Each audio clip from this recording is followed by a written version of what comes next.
Hello, my name is Lucas. This is Bit of Lit, and I'm here to join in again once more for Book Trek 2021. I have read another Star Trek novel for the 5-month mission, and I have read another Spock titled story. Though Spock is certainly not the central character, the planet Vulcan is. I read Spock's World by Diane Duane, and I absolutely love this novel. I think it's amazing. I think it's so fascinating, might I say. This has two halves of the novel.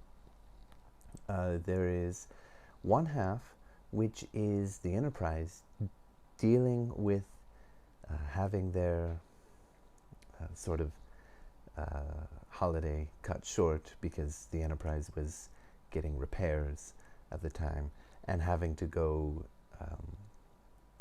on a diplomatic mission to the planet Vulcan, which is having a referendum to leave the Federation. And Spock, Sarek, Bones, and Kirk have all been asked to speak at this referendum. Sarek, being a diplomat to Earth, he has the difficult job of speaking in favor of leaving, although he doesn't want to, because this would be a great conflict for him, given that his love, Amanda, is a human, and it would require him to make a decision, be exiled from my home planet forever, or my family. And the other half of this story, of course the other three speak in favor of Vulcan staying, our main characters, Spock, Kirk, and Bones. Of course they're going as starship officers. They are, of course, going to try and keep Vulcan in the Federation, because it's a great partnership for the Terrans and for Vulcans alike. And they all have their own methods. Of course, Spock has a very logical method of arguing why Vulcan should stay. And the logic he uses, I mean, dang. It's just really great. Of course, Kirk appeals to the emotional aspect, which has its own effect and is quite charming in its own way. And then there is Bones, who just drops bombs on everybody the entire time he's talking, and it's great. There's other Vulcans that speak as well, for and against. And anyway, the other half of this story is the story of Vulcan itself, the history, the people, the leaders, the wars, everything. And it is a wonderful exploration of the history of Vulcan. And I don't know what's going on. What am I doing? I love this book so much. Certainly going to be difficult to beat Spock's World in terms of a Star Trek novel. But man, I was so thrilled. There are so many, of course, Vulcan is going to stay within the Federation, but you want to see what's driving the Vulcans to leave. What has made them decide that through Scythia, or Kythia, or however you want to say it, the Vulcan word for what approximates to logic, what is driving them to cause this vote on the referendum to leave and stay? Which, by the way, this multiple day referendum is hilarious because anything goes. Anything goes. When one of them is speaking, this Vulcan gives some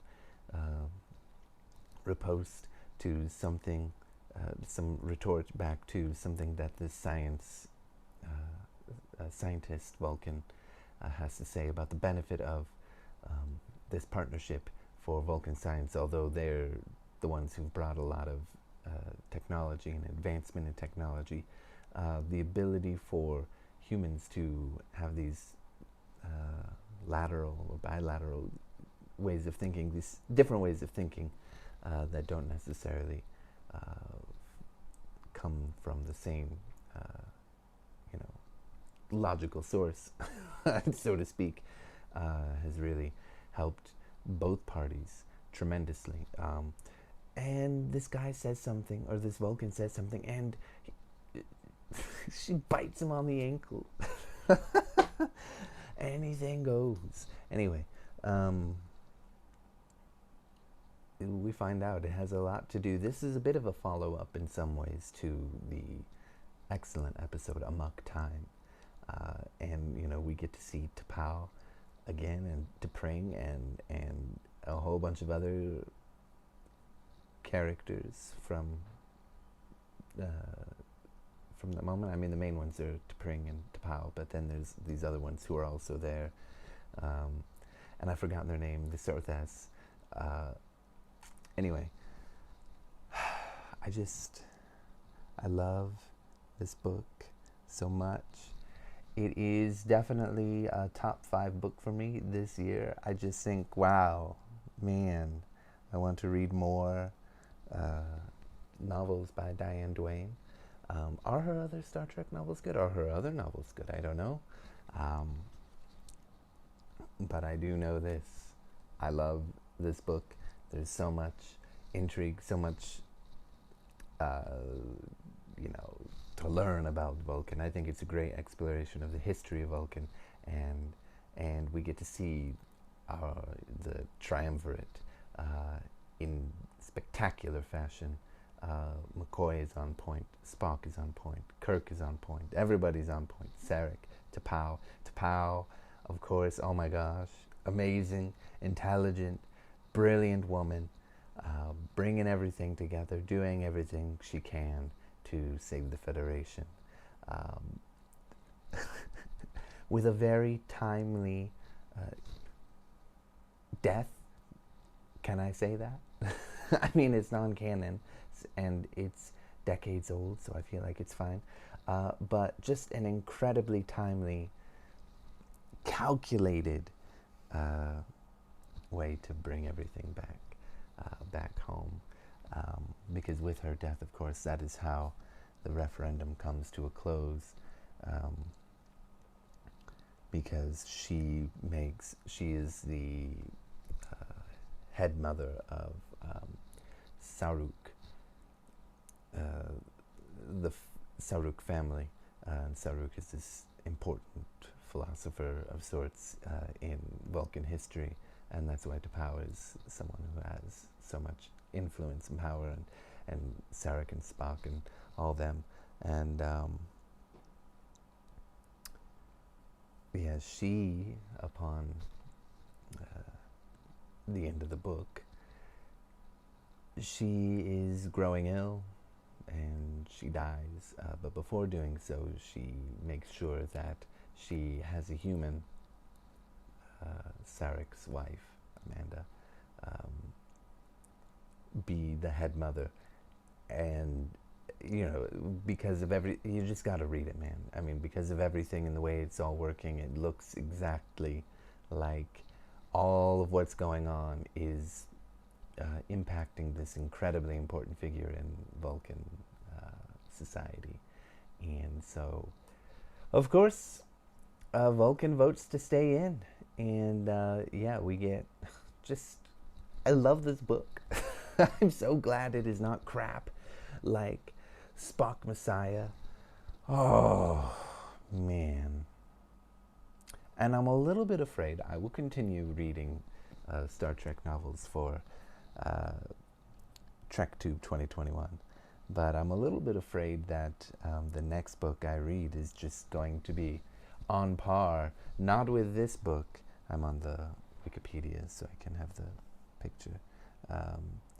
Not with this book, but with Spock Messiah. I don't know, man.